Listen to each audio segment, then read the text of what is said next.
গোটেই ভাৰতৰ লগতে অসমতো UDID কাৰ্ড বনোৱা আৰম্ভ হৈ গৈছে। অনলাইন যোগে বনাব পাৰিব। এই কাৰ্ডখন বনোৱাৰ বাবে আপোনাৰ ক'তো যাব নালাগে, নিজে নিজে অনলাইন এপ্লাই কৰি বনাব পাৰিব।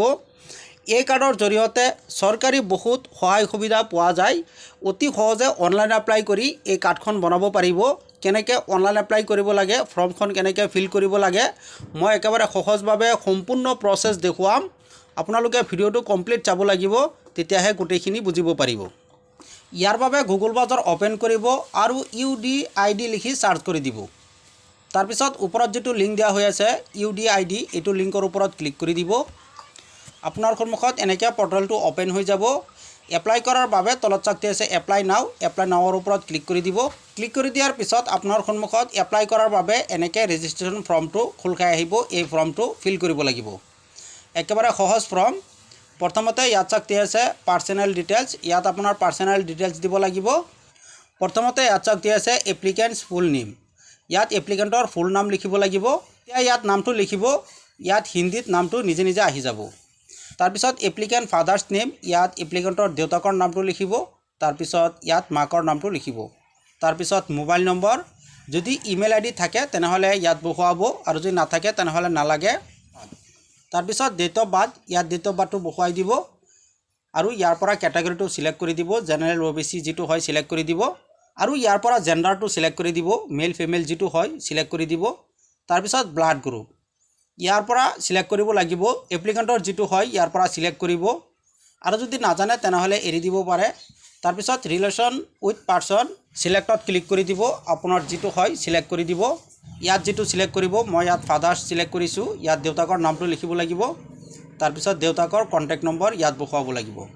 তাৰপিছত ফটো, ইয়াত ফটো আপলোড কৰিব লাগিব আৰু ইয়াত সিগনেচাৰ আপলোড কৰিব লাগিব। ফটো আপলোড কৰাৰ বাবে ফটোৰ ওপৰত ক্লিক কৰি দিব। ফটো আপলোড কৰাৰ বাবে এনেকৈ ফাইলটো ওপেন হৈ যাব। ইয়াৰ পৰা আপুনি ফটোটো সিলেক্ট কৰি আপলোড কৰি দিব। তাৰপিছত সিগনেচাৰ, ইয়াত আপোনাৰ সিগনেচাৰ আপলোড কৰিব লাগিব। প্ৰথমতে কোনো এটা কাগজত সিগনেচাৰ কৰি স্ক্যানিং কৰি বা মোবাইলৰ ফটো উঠাই আগতে ৰাখি থব। তাৰপিছত সিগনেচাৰৰ ওপৰত ক্লিক কৰি এনেকৈ আপলোড কৰি দিব। তাৰপিছত অপশ্যনেল ডিটেইলছ, যদি আপুনি এইকেইটা দিব বিচাৰে তেনেহ'লে দিব পাৰে। ইনকাম চাৰ্টিফিকেট, এমপ্লয়মেণ্ট এইকেইটা যদি আপুনি দিব বিচাৰে দিব পাৰে, নিদিলে একো নাই। তাৰপিছত আইডেণ্টিটি প্ৰুফ, এপ্লিকেণ্টৰ এটা আইডেণ্টিটি প্ৰুফ দিব লাগিব। আইডেণ্টিটি প্ৰুফত সিলেক্টত ক্লিক কৰি দিব। ইয়াৰ পৰা আপুনি কোনটো আইডেণ্টিটি প্ৰুফ দিব বিচাৰে সিলেক্ট কৰি দিব। আপুনি ইয়াত যেটো সিলেক্ট কৰিব এইটো স্ক্যানিং কৰি বা মোবাইলৰ ফটো উঠাই ইয়াত আপলোড কৰিব লাগিব। তাৰপিছত আধাৰ নম্বৰ, ইয়াত আধাৰ নম্বৰটো বহুৱাই দিব আৰু এইটো বক্সত টিক চিন লগাই দিব। তাৰপিছত তলত চাকতি আছে এড্ৰেছ, সিলেক্টত ক্লিক কৰি দিব। ইয়াৰ পৰা এড্ৰেছ প্ৰুফত আপুনি কি দিব বিচাৰে সিলেক্ট কৰি দিব। মই ইয়াত ভোটাৰ ID সিলেক্ট কৰিছোঁ, ইয়াত ভোটাৰ IDটো আপলোড কৰি দিব লাগিব। তাৰপিছত এড্ৰেছ, ইয়াত আপুনি ফুল এড্ৰেছটো লিখি দিব। তাৰপিছত ইয়াৰ পৰা ষ্টেটটো সিলেক্ট কৰি দিব, আপোনাৰ যেটো ষ্টেট হয় সিলেক্ট কৰি দিব। তাৰপিছত ইয়াৰ পৰা ডিস্ট্ৰিক্টটো সিলেক্ট কৰি দিব, আপোনাৰ যেটো ডিস্ট্ৰিক্ট হয় সিলেক্ট কৰি দিব। তাৰপিছত ইয়াৰ পৰা সাব ডিস্ট্ৰিক্টটো সিলেক্ট কৰি দিব। তাৰপিছত ভিলেজ, ইয়াৰ পৰা ভিলেজটো সিলেক্ট কৰি দিব। এনেকৈ সিলেক্ট কৰাৰ পিছত তলত চাকতি আছে পিনকোড, ইয়াত পিনকোডটো বহুৱাই দিব। এনেকৈ গুটিকেইটা ফিল কৰাৰ পিছত তলত চাকতি আছে ডিসেবিলিটি ডিটেইলছ। প্ৰথমতে ইয়াত চাকতি আছে ডিসেবিলিটি টাইপ, ইয়াত ক্লিক কৰি দিব। ইয়াৰ পৰা এপ্লিকেণ্টৰ যিটো হয় সেইটো সিলেক্ট কৰিব লাগিব। এইটো হ'ল ইম্পৰ্টেণ্ট। আপোনালোকে বুজি পাইছে এই কাৰ্ডটো কোনসকলৰ বাবে, যিসকল ডিসেবিলিটি অক্ষম সেইসকলৰ বাবে এই কাৰ্ডটো। ইয়াৰ পৰা যিটো হয় সিলেক্ট কৰি দিব।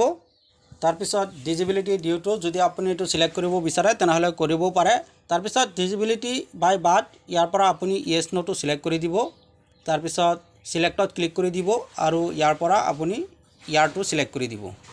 তাৰপিছত তলত চাকতি আছে do you have disability certificate, যদি আপোনাৰ চাৰ্টিফিকেট আছে তেনেহ'লে ইয়েছটো সিলেক্ট কৰিব। ইয়াত চাৰ্টিফিকেট ডিটেইলছটো বহুৱাই দিব, আৰু যদি নাথাকে তেনেহ'লে নোটো সিলেক্ট কৰি দিব। তাৰপিছত অলপ তলফালে আহিব, ইয়াত চাকতি আছে হস্পিটাল, ইয়াত হস্পিটাল নেম, ইয়াত ক্লিক কৰি দিব আৰু ইয়াৰ পৰা আপোনাৰ হস্পিটালৰ নামটো লিখি দিব। তাৰপিছত এই ক্যাপচাৰটো ইয়াত বহুৱাই দিব। 7 আৰু 9 কিমান হয় ইয়াত বহুৱাই দিব। এইটো বেলেগ বেলেগ আহে, আপোনাৰ বেলেগ আহিব পাৰে, যেটো হয় ইয়াত বহুৱাই দিব আৰু এইটো বক্সত টিক চিন লগাই দিব আৰু সাবমিটত ক্লিক কৰি দিব। যেতিয়াই সাবমিটত ক্লিক কৰি দিব আপোনাৰ এপ্লিকেশ্যন কমপ্লিট হৈ যাব এপ্লিকেশ্যন কৰাৰ পিছত যদি আইডেন্টিটি ডাউনলোড কৰিব বিচাৰে তেনেহলে আকৌ হোম পেজত আহিব লাগিব এইটো পেজৰ লিংক মই ভিডিঅ ডেসক্ৰিপচনত দি থৈছো তাত গৈ ডাইৰেক্ট আপোনালোকে এইটো পেজত আহিব পাৰিব এইটো পেজত অহাৰ পিছত ইয়াত চাকতে আছে ট্ৰেক ইউৰ এপ্লিকেশ্যন ইয়াত ক্লিক কৰি দিব তাৰ পিছত আপোনাৰ সন্মুখত এনেকুৱা পেজ আহিব ইয়াত চাক চাৰিটা অপচন দিয়া হৈ আছে যিকোনো এটাৰে আপুনি ষ্টেটাস চেক কৰিব পাৰে মোবাইল নম্বৰৰ সহায়তো কৰিব পাৰিব বা আধাৰ নম্বৰৰ সহায়তো কৰিব পাৰিব মই ইয়াত মোবাইল নম্বৰটো সিলেক্ট কৰি দেখুৱাই দিছো ইয়াত মোবাইল নম্বৰটো বহাই দিব আৰু সাবমিটত ক্লিক কৰি দিব যেতিয়া সাবমিটত ক্লিক কৰি দিব আপোনাৰ ষ্টেটাস ওলাই পৰিব যেতিয়া একচেপ্ট হৈ যায় তেতিয়া আপুনি সাৰ্টিফিকেট ডাউনলোড কৰিব পাৰিব